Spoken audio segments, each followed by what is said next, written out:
Hi, welcome back. We're at Desert Ridge Junior High School in East Mesa where 900 students are learning a new technique in CPR.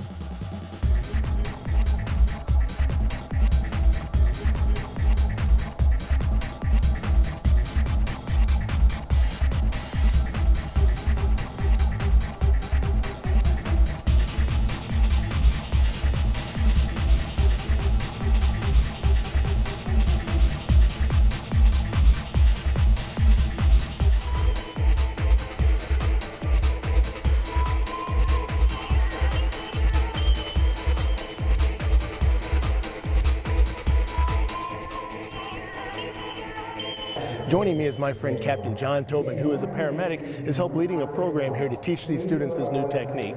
John, talk to me about what's going on back here. We're teaching a brand new technique called hands-only CPR, and what it is for bystanders or citizens that haven't been trained in regular CPR class where you do the 30 to 2 compressions. This is brand new and it is very, very effective. It's hands-only CPR. I know firsthand as a responder and as a paramedic that bystander techniques are extremely important in doing CPR. Could you explain to us that proper technique that we're talking about? Absolutely. We're not only finding out that CPR needs to get done, but high quality CPR needs to get done. So we're trying to impart that to everybody that could possibly touch a patient.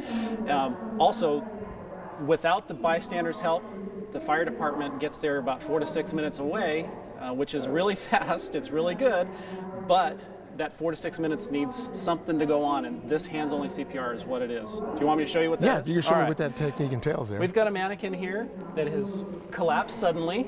I'm going to shake and shout, "Hey, are you okay?" And since he has not responded to me, I'm going to say, "Go call 911, Forrest." I'm going to find the center of his chest here. I'm going to interlock my hands, and I'm going to lock my elbows and put my shoulders right over the top of my hands, because doing this properly and how far we have to go down, you'd never be able to do 4 minutes of CPR because it is just so strenuous, but anybody can do it.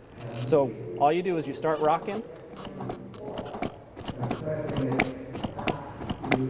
and you want to make sure you come off the chest every time, and this is something that's new with this CPR.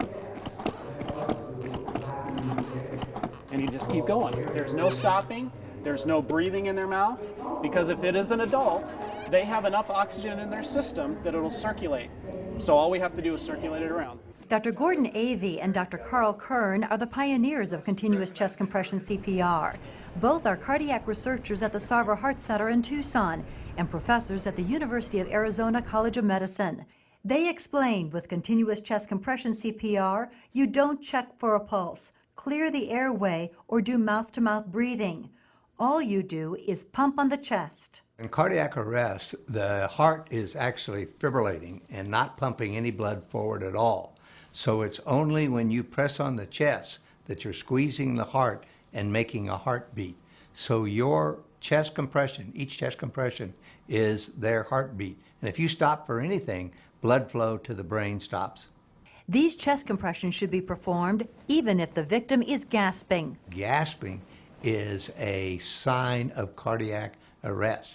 And we have so many people that tell us, "Oh, my husband was snoring last night, woke up this morning and he was gone." So that gasping is critically important. It's been reported to occur in 55% of cardiac arrest. Compared to the technique that we all grew up with and that we've seen coming on, what is the difference as far as that success rate that we get? We're doubling the success rate. Before, with regular CPR, they were showing a 14% save rate. Now they're showing about a 26 or 27% save rate. Okay. Very good. Now, you alluded to this earlier, but how important is for bystanders to start CPR before we as first responders and paramedics show up? Very, very important. I can tell you that most of the people that we are able to bring back from cardiac arrest have bystander CPR going on. Every minute that goes by, 10% of their chance of survival goes down. So by the time we get there in 5 minutes, they're down 50%. Wow. So it's very, very important that bystanders get involved. The reason why bystanders didn't get involved in the past was because they were afraid of doing something wrong. Okay, I can't remember all the steps. So these steps are pretty easy. Hey, are they alive? Are they breathing? They're not. We're going to call 911. We're going to start compressions on their chest. No, very pretty, simple. And I'm sorry, but it looks pretty basic. So you're telling me that you basically don't need a certification for this? Absolutely not. Anybody can do this. Does this technique apply to any age group, or is this maybe? No, it is for adults 8 years old and over. And it is not for drowning. So even if an adult drowns, we would still want to do, they lost all their air, so we would need to breathe for them. So we need to do the 30 to 2.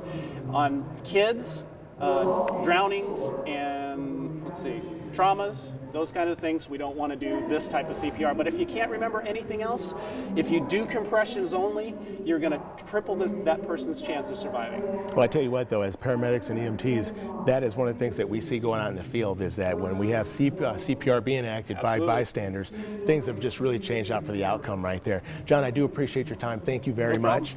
And we look forward to at least seeing these classes, people being more involved in these type of classes. Speaking of these classes, you can go to mesaz.gov/fire, where the fire department offers a lifesaver course, which again is a non-certified class, which is free. Or if you'd like to be certified, there's also on that link your ability to be able to sign up for a certified class as well.